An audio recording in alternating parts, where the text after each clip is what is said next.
Всем привет! Спорим, что этот ролик наберет мало просмотров. Ну, значительно меньше остальных выпусков передачи, где мы критикуем современный капитализм. Рассказываем, как бизнес и государство грабят нас, нарушая на каждом шагу права наемного работника. Как правило, чем ярче в материалах показаны социальные антагонизмы рыночного общества, неравенство, эксплуатация, обогащение спекулянтов на всеобщем горе, тем больше они собирают просмотров, репостов и комментариев. Но когда речь заходит о практических вопросах борьбы трудящихся за свои классовые интересы, энтузиазм аудитории куда-то пропадает. Словно из суеверных соображений наши люди избегают таких слов, как митинг, забастовка, профсоюз, политическая партия. Ну вот на канале «Вестник бури» недавно вышло очень полезное видео об истории независимых профсоюзов в современной России, которые имели серьезные успехи в противостоянии с собственниками предприятий. Люди добивались повышения зарплат, улучшения условий труда. Андрей Рудой поделился практическим опытом организации забастовки, подробно описал те правовые препоны, которые ставят на пути бастующих буржуазное государство, и как их правильно преодолевать. В общем, бери да делай. Но материал оказался совсем непопулярным, набрав значительно меньше просмотров, чем разоблачение блаженного журналиста Парфенова на том же канале. В этом ролике речь тоже пойдет о профсоюзах, так что можете сразу его выключать. Ну а мы все же пожертвуем эфирным временем ради социального эксперимента. Вдруг не все так плохо, как нам кажется.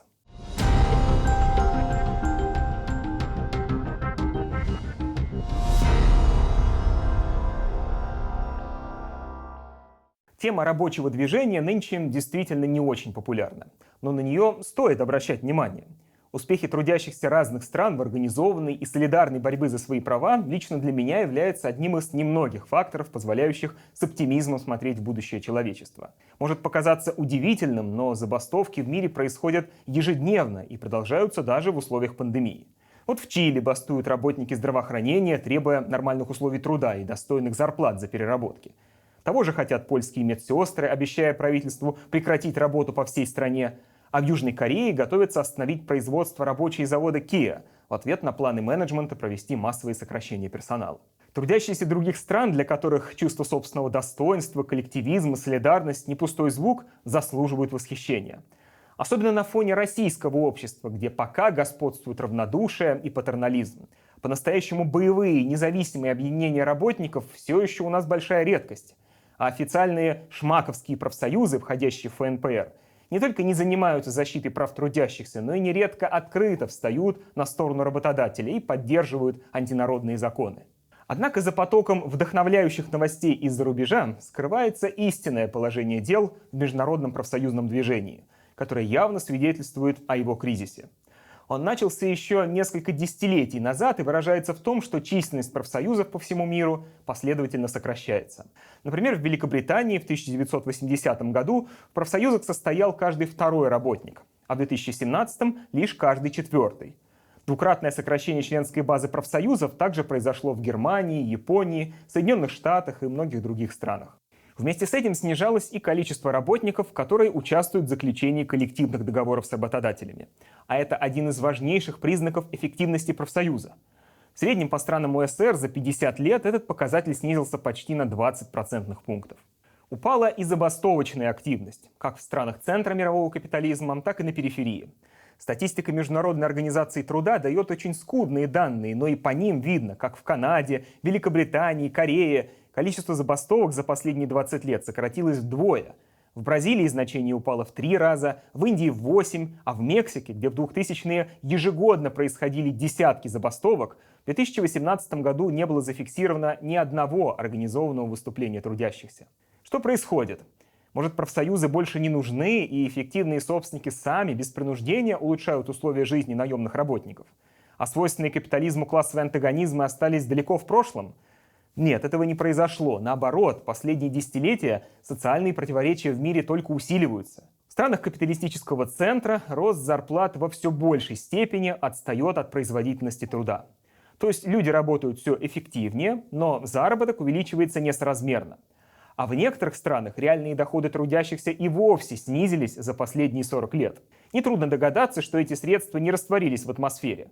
Их, не без помощи государства, присвоили собственники капитала. Так в США вместе со стагнацией зарплат росла доля национального дохода, распределяемого в пользу 10% богатейшего населения.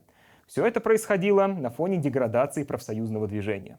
На периферии мирового капитализма все складывается похожим образом. В ряде бедных, сырьевых, экспортных экономик с дешевой рабочей силой уровень бедности, конечно, немного снизился за последние десятилетия. Однако местные работники заплатили это вовсе не эквивалентную цену, работая в тяжелых условиях с минимальной социальной защитой со стороны государства.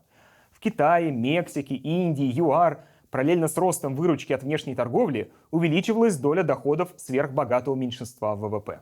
Следствием этого стал стремительный рост глобального неравенства. Исследование компании Oxfam показало, что 82% всей добавленной стоимости, созданной мировой экономикой в 2017 году, присвоил себе 1% населения планеты.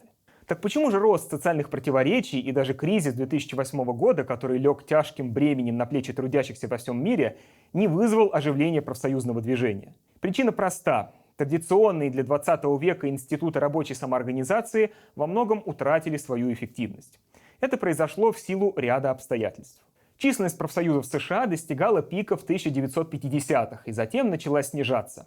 Тяжелые времена Великой депрессии, Второй мировой войны были позади, жизнь немного наладилась, и из профсоюзного движения стали уходить наименее идейные и мотивированные рабочие. Вдобавок ко всему, на фоне политической борьбы с Советским Союзом американская буржуазия была вынуждена пойти на некоторые уступки своим трудящимся, что отчасти сглаживало социальные конфликты. Однако это не приводило к угасанию рабочей борьбы. Как видно из графика, забастовочная активность четко коррелируется с цикличностью американской экономики. Она повышалась на фазе экономического роста, когда рабочие обоснованно требовали от капиталистов поделиться с ними растущим экономическим пирогом, и снижалась в условиях рецессии и безработицы. Однако, начиная с 80-х, масштабы рабочего движения сходят на нет. Сильный удар по профсоюзам в США нанесли неолиберальные реформы, проводимые администрацией Рейгана. Они были вызваны затянувшимся кризисом капиталистической экономики, который сопровождался такими неприятностями, как нефтяные шоки, высокая инфляция на фоне слабого экономического роста. Тогда рентабельность капитала упала до минимума с послевоенных лет. Об этом мы подробно рассказывали в одном из прошлых роликов. Встав на защиту бизнеса, государство принесло в жертву интересы наемных работников. Как пишет американский экономист Дэвид Котс в книге «Взлет и падение неолиберального капитализма», власть провела либерализацию трудового законодательства и изменила политику регулирования рынка труда. Если раньше формируемый президентом Национальный совет по трудовым отношениям удовлетворял 9 из 10 жалоб работников на нарушение их прав, то в 80-е лишь каждую вторую. В случае с профсоюзными компаниями совет поддерживал лишь треть из них. В 1981 году американским профсоюзом авиадиспетчеров была объявлена общенациональная забастовка с требованием повысить заработные платы.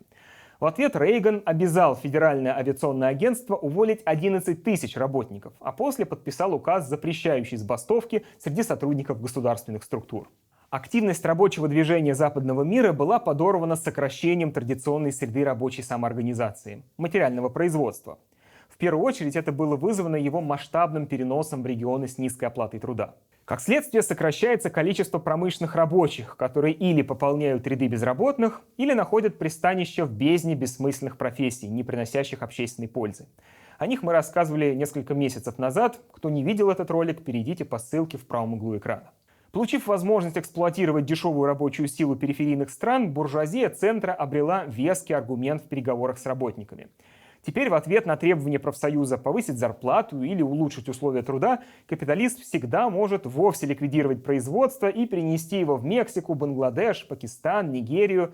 Ну а там, в случае чего, местная полицейщина всегда придет на помощь его величеству иностранному инвестору и приструнит нерадивых холопов, если они вдруг осмелятся что-либо потребовать.